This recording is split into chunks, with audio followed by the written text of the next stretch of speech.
Good morning, Leadership Coachella Valley. How are you guys doing? This is the Lunch Conversation Series. I'm Sean Webb, your board president for Leadership Coachella Valley for the class of 2020 that is actually going to extend into the class of 2021, which I'll share a little bit more later. And we've got some guests here. We've got Sean Abramowitz, our vice president. How you doing, sir? Doing pretty good. How are you, Sean? Excellent, excellent. Thank you. And we've got some visitors with us from CVEP, Coachella Valley Economic Partnership. And I'm going to let them kind of introduce themselves. I see Joe down there kind of representing. Why don't we have Joe go first and introduce yourself to our viewers? All right. I am Joe Wallace. I am 64 years old. I used to have long braided hair. I looked cool, and now I just look like an old man with gray hair. I've lost 17 pounds now during this COVID-19 crisis. Oh, wow. And you know what? It's 17 that I don't miss them. Okay. I'm feeling like I'm the energy of a 16-year-old and the appetite of an 85-year-old. So I think I'm coming out on the better end of this thing. Okay. The voice that you hear, it's not something you used to hear in Southern California. And it's a real Southern accent, not Southern California accent. You guys all sound like anchor people on television. I'm from rural Kentucky, from a town called Sturgis, 1,500 people. And I'll get back and tell you some things, but we've got some all ages here. But I was diagnosed in this small town in the fourth grade as being mentally deficient in mathematics. This is because I proved my fourth grade teacher wrong about calling the algebra teacher from the high school over. I got a whipping, and I got told that I had something wrong with my head. And then later in my young education there in rural Kentucky, I was told that what I should do with my life is either be a forest ranger or a disc jockey. Okay. So my first degree was an associate degree in forestry from Hazard Community College. Hazard is the capital of Appalachia, the big white ghetto. So our demographics are essentially the same demographics as Mecca. When you look at the dollars that people make, the educational attainment, and things like that. I looked at a picture of my third grade class on Facebook a few years ago. I am the only person who went to college. Oh, wow. Okay. In my room, not my whole class, but in the room of 30, 35 kids. Right. Wow. My final degree, after I figured out my fourth grade teacher was a liar, is a master's in mechanical engineering from Stanford University, where my thesis became the CD-ROM burner. Those blue discs that you saw, that was my thesis at Stanford. So, oh, wow. I think that she didn't know what she was talking about. It took me a lot of years to get there. I also have a credential from Harvard in cybersecurity and from MIT in the Internet of Things. And some of the things that I like most is, number one, I'm an engineer. I like to make things work. I like to look at things, tear them apart, see what they do, and I like to improve them. And if any of you are in the market, this is my book. It's called Living Outside the Box. My editor is the beautiful Laura James, who is also part of the CVEP team. And I am waiving my royalties during the COVID-19 crisis. It's available on Amazon. It's like $6 or something. Typically, I get $6 a book, but I'm not getting anything for it now. I'm just trying to get it out there and get our message out. And it's got a lot of things about what CVEP does and how we've made this innovation hub in Palm Desert for digital technologies come about. And of note, I've done two things of note in my life. I did take a company from my house to the NASDAQ stock market in the 90s. Oh, excellent. Okay. It was the first commercial place that we replaced light bulbs with lasers to measure the distances that the head inside of a disk drive flies above the disk. And that turned a 7-minute test into a 7-millisecond test. And it was the largest gainer on NASDAQ in 1995. Oh, my. So that's a lot of fun. And the other thing I've done that I'm very proud of is I've run 15 marathons, and I've raised a minimum of $10,000 every time I do a marathon for the Leukemia Society. That is fantastic. That's wow, great. You are a very busy man, Joe. Thank you for taking the time to join us today. Jeez. Well, glad to be here. Thank you. Thank you very much. How many have you ran, Sean? How many marathons? I've I driven haven't a run couple any. marathons. I haven't run any marathons. Jeez. That is fantastic, Joe. Very accomplished. Wow. So that's who I am. That's what I do, and that's kind of it. Excellent. And with you, we have a member of the class of 2020 with Leadership Coachella Valley, Mrs. Laura James. Why don't you introduce yourself for everybody here? I'm never going to let Joe go first again because it's so dull and average compared to him. But I only grew up actually about, maybe 2 hours north probably of Sturgis in that area. And in fact, my grandmother came from a little town called Olive Hill, which we've looked at on a map and is not far away, I think, from where Joe grew up. I've been there. That is Appalachian. Yep. So, we have that in common, but I grew up in Columbus, Ohio, big city, big college town, very average suburban upbringing, landed in California when I was about 24 years old and raised some kids, was a stay-at-home mom for over a decade.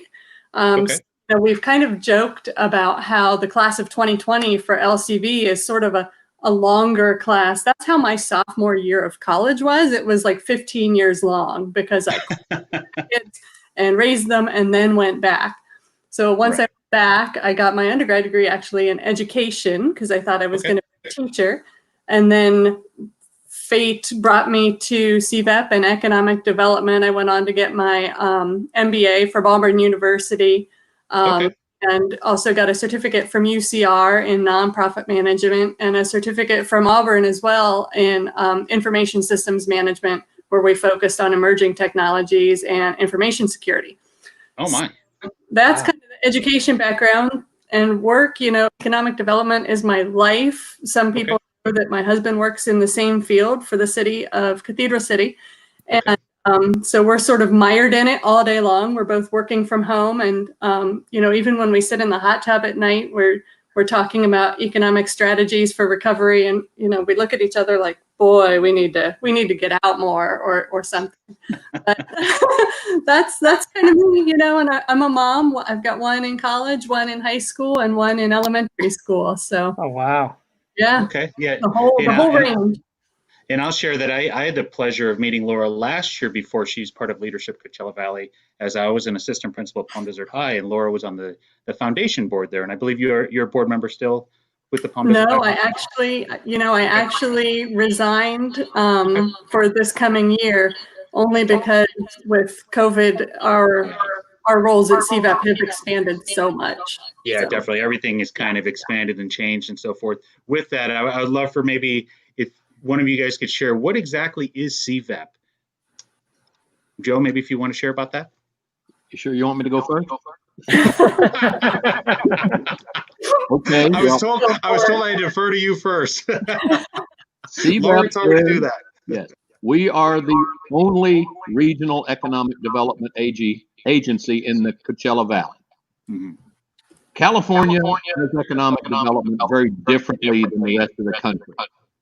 In the rest of the country, they concentrate on business attraction, and it's largely to try and get some type of company to move into their region and create jobs.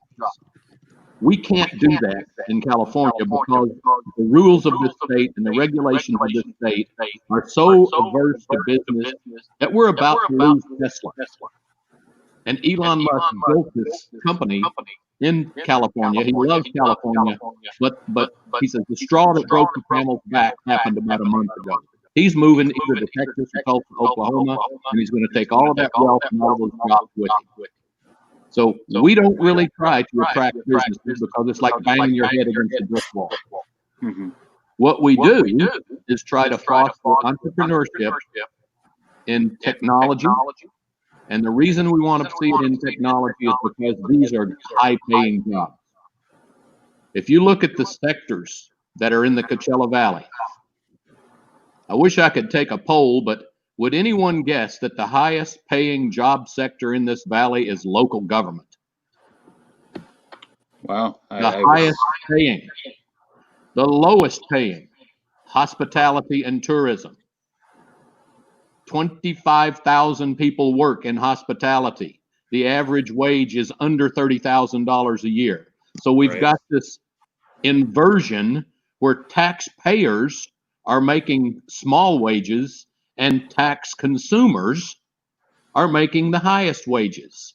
This is not sustainable and it's not long term. And this is why we're trying to do things to help diversify our economy into business sectors that are private, that have cash streams that are not here. So we're not just, I give Sean $5, he eats $1, gives SEAN Sean $3, who eats $1, gives $2 to Laura, and by the end of the day, we're all broke. And so the only way that you get dollars coming in from the outside world is to make things that cause you to be essential, which is why so many of us are laid off, because none of our businesses were essential. That's why this valley has a 35% unemployment rate and the rest of the country is at 13. We have 250% more people working in hospitality than the nation does. Right. And that mismatch, it makes it, it's fun to have all these people out here, but the first thing that gets cut, if you lose your job, the first thing that gets cut is the weekend in Palm Springs. Right. Or Maui or Vegas or some of these other places that have been really clobbered. So that's our mission, is to diversify the economy. Now, we also help businesses that are already here. And right now, I'll get to this later in the next question, but we're spending lots of time right now with the businesses that are already here who have been injured by the lockdowns. And make no mistake about this, COVID-19 did not hurt any business. Lockdowns are what hurt business. Viruses don't hurt businesses. Being told you can't go to work by government, that's what hurts businesses. And that's why people are laid off right now. That's why we're having problems. So doing these things, what we find out is there's things that are needed to be able to even grow a technology company. We have 3 things that are absolutely vital to be able to transform this economy. Number 1 is a comprehensive 4-year university that offers technical degrees. A computer scientist or an engineer coming straight out of college right now can make over $100,000 a year. Some of the degrees that they're charging the same thing to get, humanities degrees, well, you can go sell shoes and you can make $12 an hour if you're lucky, or you can tend bar if the bars are allowed to open. So we're not training the workforce that we need to be training for the jobs of the future here. The smart kids that get the good grades that want to do technology, they have to leave. And most of them, they're going to leave this place about as fast as I got out of Appalachia, because there's nothing for them to do except maybe work for CVEP and help a few startups. That's about it. And we can't pay them because we're also dependent upon the tourism industry, because our investors' dollars are earned from there. So that's a problem, not having that university. Bandwidth is a real problem here. COVID-19 has done us all a favor. It has exposed the weaknesses that we have. And we have a weakness in the East Valley. There are kids that can't learn their ABCs and their times tables because they don't have a connection. It's not that their Netflix drops out and puts that little white symbol on the screen. It's not the disruption of your movie. It's the disruption of the preparation of you to be a prosperous citizen later in life. You guys that are in education, they can tell you how many prison cells they're going to need 20 years from now by the performance of the 3rd grade class. When I was in the 3rd grade, we mostly knew who the smart kids were and who the dumb kids were. And that's how 3rd graders talk. 3rd graders are mean because they probably weren't really dumb kids. They were kids whose parents didn't take the time to teach them their ABCs and to teach them to do things at home. And when the teacher gets them, she throws the information up, or he throws the information up, and the kids that are not prepared to learn, won't. They'll go to sleep. They'll get bored. They'll doodle and do things like that. And bandwidth is the key for us to be able to have telecommuters from other places. We need to have a whole lot of people here that are moving from the coast that are making $200,000 a year, because one of them has more disposable income than 100 people making $30,000 a year. And disposable income is what drives an economy upward. So those are two things that we have identified as needs: bandwidth and a university. The third is local venture investment. Mm-hmm. So part of our foundation is the innovation hubs. We've brought in, I think, 86 startups since we started this stuff 8 years ago. And brought in means, I think, 70 of them grew from here, and the rest did move here. But they're 1 or 2 person companies that came here because of the advice. All of the money that's gone into the startups that are here has come from somewhere else, because the wealthy people here are old. They don't want to put up $1 million to be able to make $10 million in 10 years. Because number one, they don't need the $10 million. And number two, Perfectly fine. That's part of working Doorbell from home. rings. they're probably not going to be alive in 10 years. So there's no imperative to get them to invest. The reason Silicon Valley has so much venture investment is because they have so many 30-somethings that make it in the stock market, and then they get to be 40 years old and they start putting that money in. They do what CVEP does, except we don't have millions and millions of dollars to invest. So we are essentially a venture capital firm with no capital. We provide everything else, and we try to help them get the capital, and they do. But most of it's coming from the Bay Area. Now, the risk here is that the money is going to determine the final location. Mm-hmm. Steve Jobs, and I knew him when I was young, and all the stories you hear about him, they're true. Apple Computer's world headquarters is 5 miles from the little house he grew up in. Okay. He was adopted. He grew up there in Cupertino, and that's still where the Apple headquarters is. And in most cases, big tech entrepreneurship ends up being either in the hometown of the entrepreneur or where they went to college. Very interesting. Yeah, that's the two things. And you know the two things that correlate with successful entrepreneurship? Having a parent be an entrepreneur, or being exposed to an adult who was an entrepreneur when you were a child. Okay. Because you grow up, they try to teach you, get an education and get a job. Right. That it's just part of growing up. That's what they teach you. Definitely. So we do that. And then, the other thing that we've gotten into in the last few years are promoting regional actions to elevate and charting the vision for the future. Mm-hmm. You've probably seen some of our videos. Yes. So, gee, we have a college out here now. And from it has come 10G communication.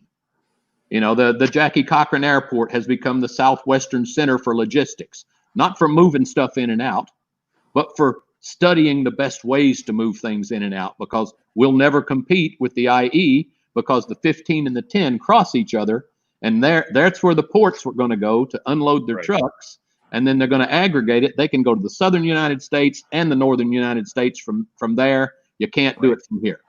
Right. So we're at a disadvantage on logistics, and that there's a confusion because a lot of people here think, oh, go get some logistics. We'll be just like the IE. Wonderful. 1 million square feet with 45 robots and 2 people. That's not what we need. We need to get the people that are here working in jobs that pay them enough to make a good living. And we're moving a little bit into the scholarly studies thing. This has been kind of a dream of mine for a while, is that we can conduct the studies and publish the kinds of studies that get a lot of attention, because quite frankly, every study that's done about the Coachella Valley is usually about the MSA, the Metropolitan Statistical Area, which is Riverside County and San Bernardino County. Mm-hmm. And guess what? We're a drop in the bucket. Our economy is tourism based. Theirs is logistics based. And you can't even take our data out of their studies and figure out what's going on here. So that's what we're doing. We've done 3 so far this year. and you're going to see a lot more of them, because that's something that's anybody that didn't see that a recession coming along was going to smack this place flat on its behind wasn't paying attention. Right. It happened before. It happened with 911. Everybody said, "Oh, we're going to diversify the economy. We're going to get together. We're going to be regional." The first party shows up and they forgot about it. Yep. 2009. Everybody gets in trouble because the houses went from 800,000 to 300,000. Oh gosh, we got to diversify the economy. CVEP got a $5 million budget. It's 1 million now, because the second year of the Coachella Fest had over 100,000 people. Oh man, we don't need to diversify. Open the keg and let's get to partying. By God, things are going to be great for us. And let's not repeat the insanity another time, because all of the weaknesses that have been exposed by this COVID-19 thing, this is an opportunity to get it right this time.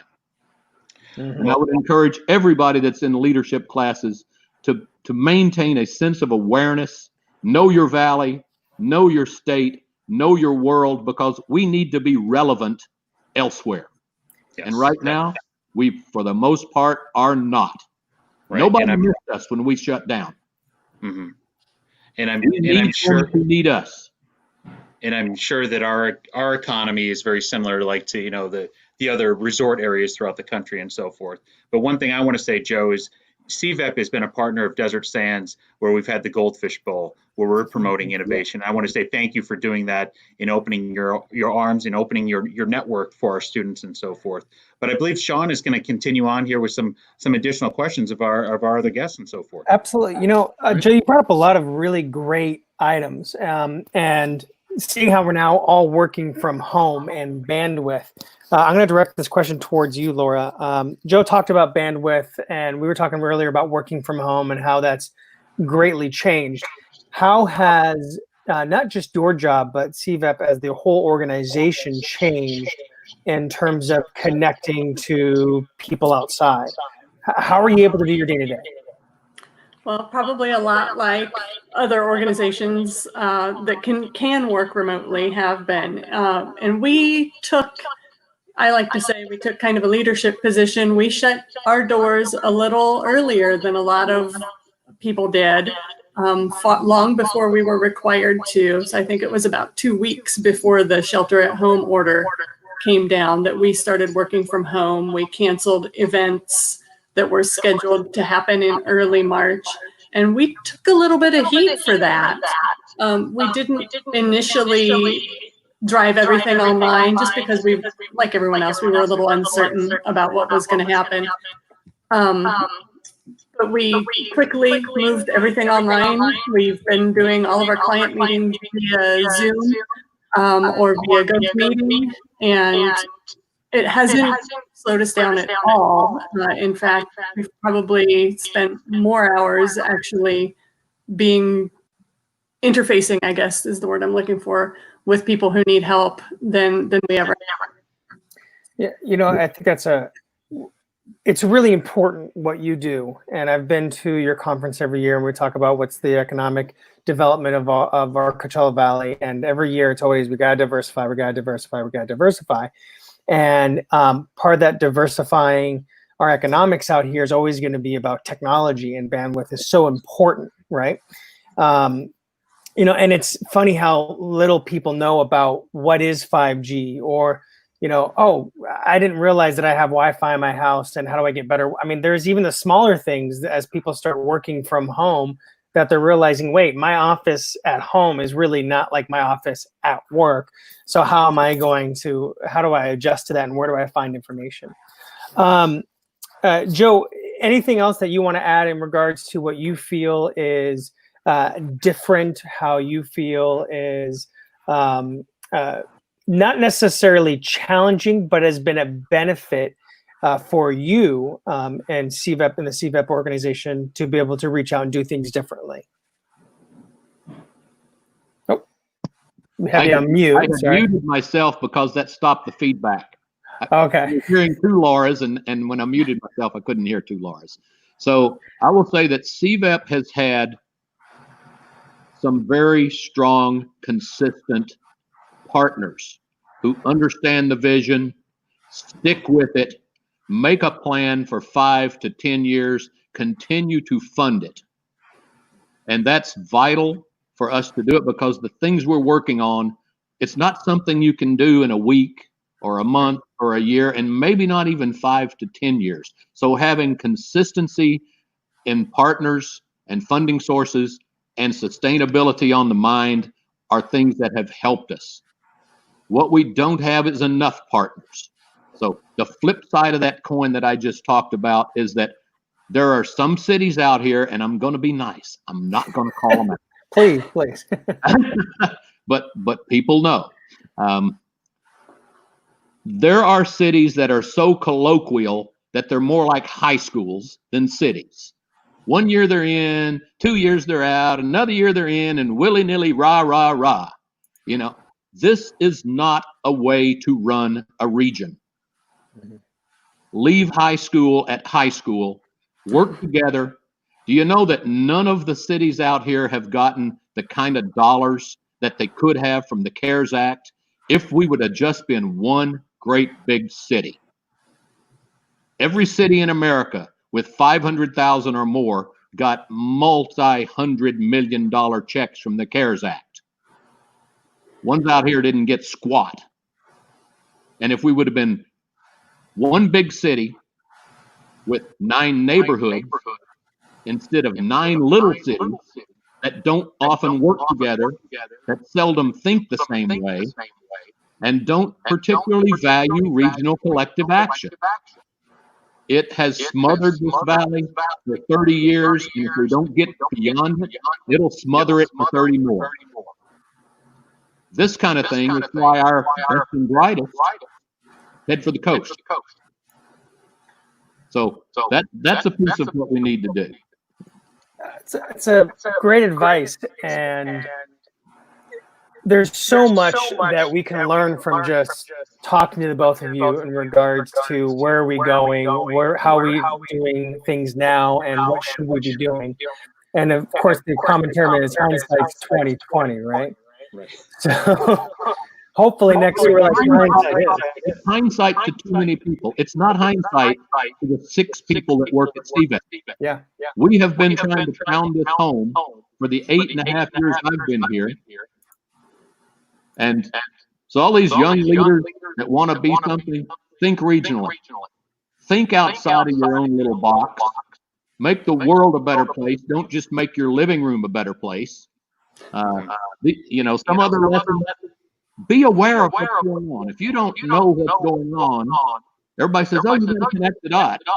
Most of the people that say you have to connect the dots wouldn't know a dot if you hit them in the face with it. That's the reality. Okay. So Joe, you kind of touched upon this. Maybe we'll go over to Laura and ask, what are some of your predictions for some of the new normal that's going on? Joe was touching upon this, but maybe you can give us some predictions as well. Yeah, Joe touched on what we're kind of thinking about the future of commercial real estate. We're also looking at the future of residential real estate. I think that is going to vary a lot depending on where you are in the country. This is one area where it looks like the Coachella Valley might actually come out ahead. There haven't been any studies done on it yet that I know of. It's still early. But anecdotally, we've heard probably 24 times that people are, now that they're allowed to work remotely, many larger companies are telling their employees, go ahead, we don't even care where you are in the country, go for it. You're working remotely forever. Those people are looking either at second homes that they already own that are in this region, or are looking to find a home in this region, anywhere where they can be more spread out and live an at-ease lifestyle without being packed on top of each other and paying those big city prices. So that's one area where we might come out ahead. And of course, Joe and I live in this world of economic development and sort of putting all of those pieces together. So that's something that we are, hopeful about. Of course, on the flip side of that, we're going to about, the affordable housing piece, which already is a problem for families in the Coachella Valley. So how do we balance that? So I'll say, Laura, we had a real estate focus as one of our lunch conversations. And one of your class members in the class of 2020, Amy Shaw, was in that. And she brought up the fact that that actually happened the same week that Twitter announced what you were sharing in regards to real estate and so forth. And she brought up the fact, as well as Jeff Fishbein and who else was on that call, Troy as well, that these large companies, as you say, like in Orange County even, they're saying you don't have to come into work. Why deal with all that traffic? Why not live in the Coachella Valley, have a beautiful home? What you can get 1,000 square foot apartment in Orange County, and probably for the same price get a 2,000 square foot house, right? House here with a yard, those types of things. Definitely, I think things are going to look well for the Coachella Valley in real estate, and that's what our panel even said too. Definitely. Yeah, we are all about that, but we also hate to have been right about our economy so easily being smashed by something like a pandemic. Who saw that coming? We knew that something could come along and do this to us, but who knew what it was? So, yeah. Let me address a little bit on commercial real estate. Please go for it, Joe. Let's say you're a restaurant owner, and I think the prognosis for commercial real estate right now is not good. Let's say you own a restaurant, and you've got 100 chairs in there, and your business model depends on you having 100 chairs in there because you can keep 80 of them full so you can make money. And due to COVID-19, they tell you got to put these tables far enough apart that people are not within 6 feet of each other. So your 100-chair restaurant just became a 50-chair restaurant, and you need to sell 80 chairs to break even. The guy that you're paying $10,000 a month rent is the first one you're going to go to say, dude, I rented from you a building that was ready for a 100-seat restaurant, and now it's a 30-seat restaurant. I'm going to pay you 30% of the rent, or I'm out of here. And there's plenty of empty places for me to go. So that will, by definition, take the value of that building down to 30% of what it was. Because the capacity to generate revenue is where commercial real estate is valued. And when it drops to that 30% level, they're going to call the assessor and tell the assessor, hey, I'm being taxed on a $3 million building, and it's really only worth $1 million, and here's the appraisal. So you drop my taxes down to 30% of where they were. So this rings all the way up to everything. And I don't think there's anything that's going to stop it. The real estate that's in place commercially is going to devalue based on what you can use it for. Online universities are going to destroy the business models of the non-elite universities. Laura you got 2 online degrees. My wife has an online degree. I have a daughter with an online degree. My son is going to Georgia Tech for a master's in computer science online. $10,000 front to back, finished. An elite university. Yeah. From home, working a full-time job.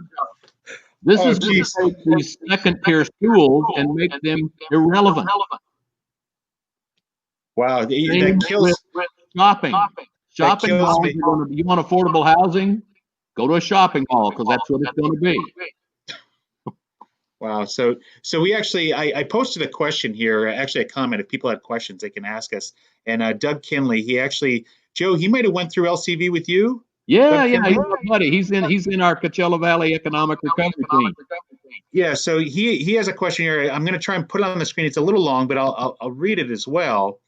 There's the question. With the future of education, what is the best investments that adults should be working to expand their skill set? Great question. What is the most common mistake you see businesses making with a great reopening? In what type of scenarios and so forth? So maybe if one of you guys could talk to that. I think that's an excellent question and comment. Thank you, Doug, for that. And I'd like to give a shout out. Doug is also a DSUSD alumni. He graduated La Quinta High. Good for him. Yeah. You want to grab these? Well, Well, I'll address You're an at adult, least you got better training yourself.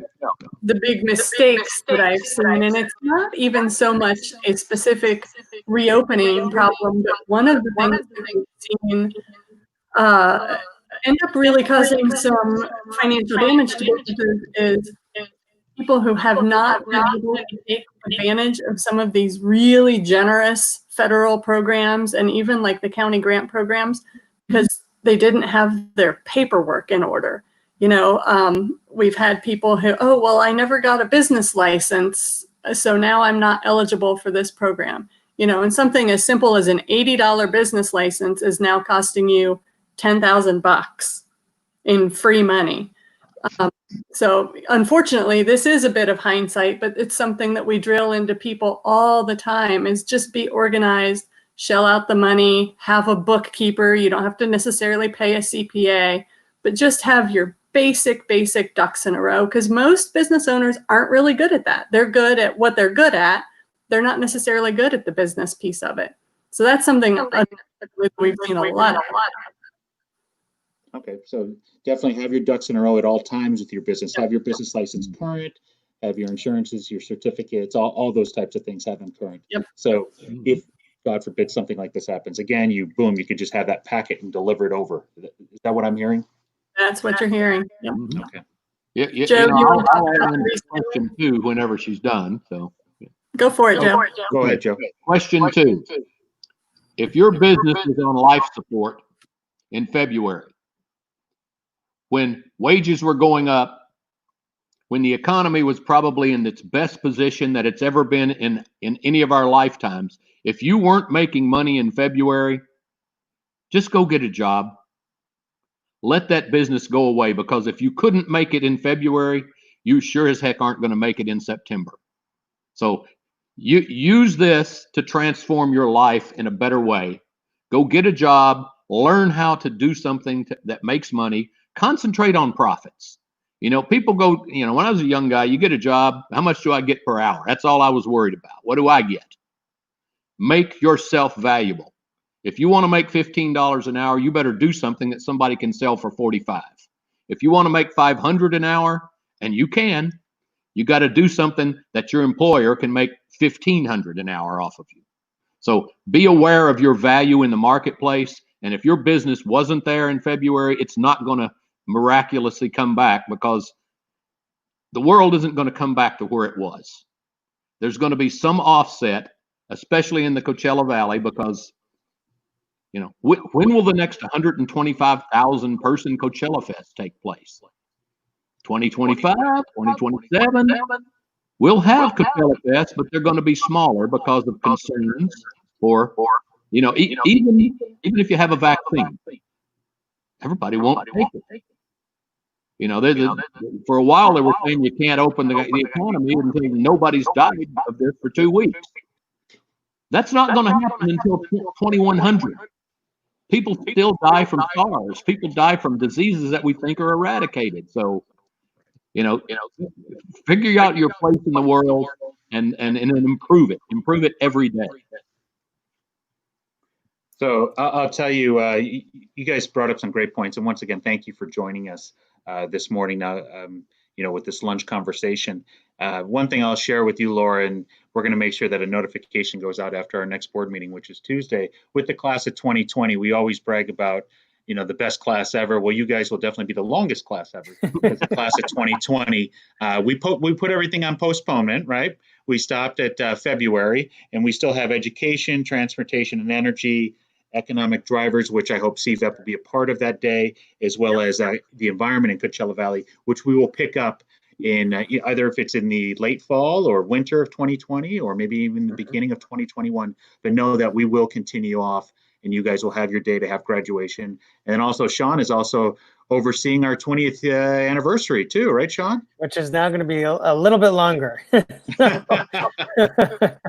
But yes, leadership, just like everything else, will take time, and this will be a little bit more time for all of us. But it's important because, we want you guys to experience the class like everyone else were able to experience it, especially now in a safe atmosphere. I do have one last question, Sean, before we head out. We want to get you out on time, guys, and I do appreciate you spending the time with us. The question that I have is, what advice do you have for more businesses or even somebody that is looking to get into owning their own business during this time?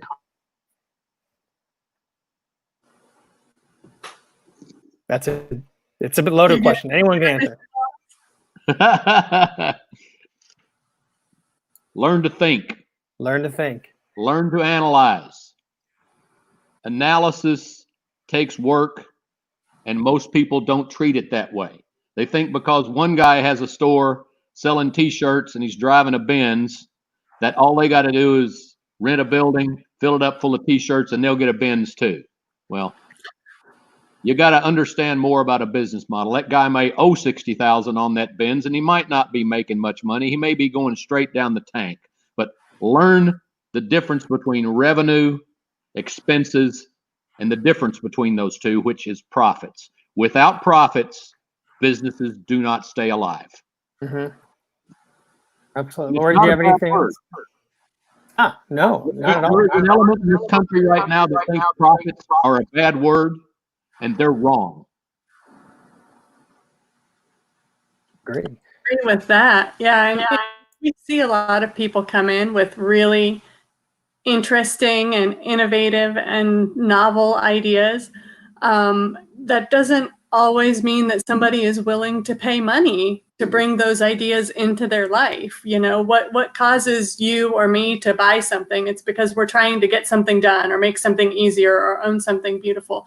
So just because something is a fantastic idea or a really high-tech development or whatever, if somebody's not willing to pay for it and bring it into their life or their business, then it's worthless. So, that's, I hate to say worthless because obviously you've poured something into it, right? So it might have value to the creator, but it doesn't necessarily have a financial value beyond that. So, my advice would be talk to somebody. And there's a lot of people in the Coachella Valley to talk to, like me and like Joe and our whole business services team. We can help you identify whether you have something that's neat or whether you have something that you can turn into a business, because there's a big difference. There's not 9 million some odd patents have been issued by the United States Patent Organization.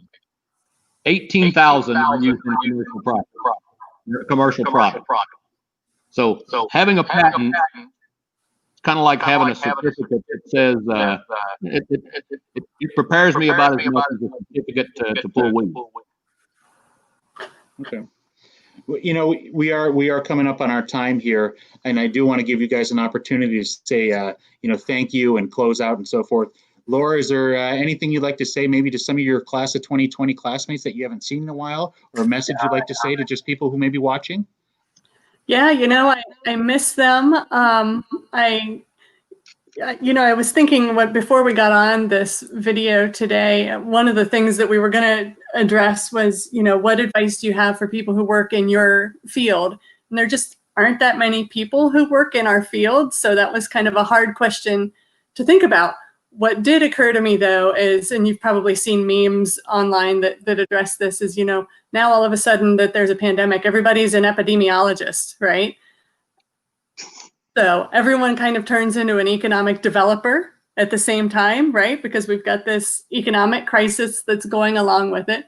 So for the people who are working in this field, and again, there aren't very many, especially locally, it's staying laser focused on what you know is the right path to recovery and rebuilding and achieving your original mission, which for us is to be a nationally recognized place for high wage businesses, which right now we're not there, but that's our vision.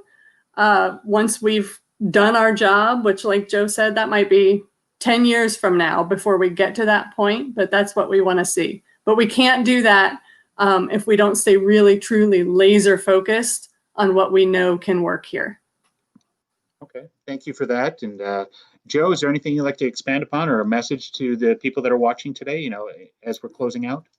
Yeah, sure. And what I'd say is the way we do economic development, every business cluster is our business. and we try to understand how it works.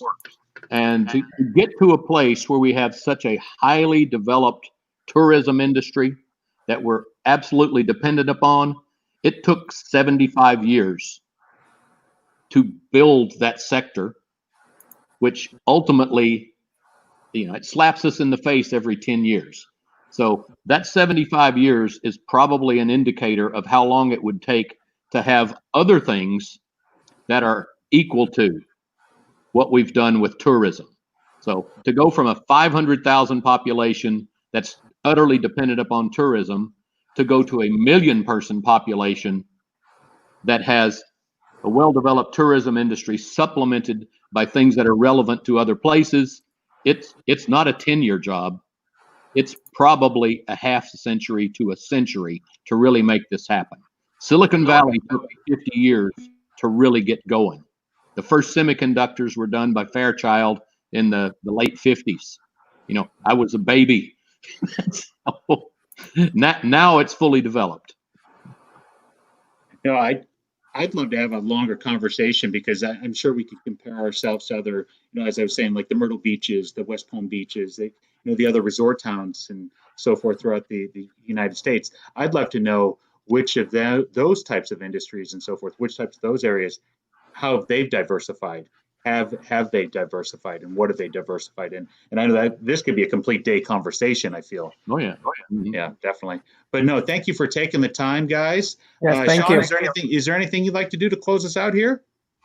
No, I think really you guys have been a great group to speak with, and like echoing Sean's comments as well as the echo that we hear. Sorry, guys.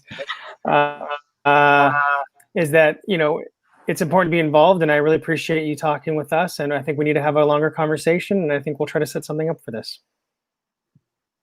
Yeah, definitely. And as I shared, I'd love to have you guys part of our, economic driver day when we're able to have that.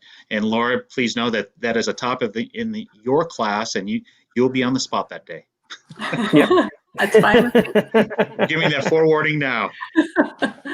All right, guys. Well, I'm going to go ahead and end our broadcast here. You guys enjoy the rest of your day and your Friday and your weekend, and be safe and make sure you wash your hands.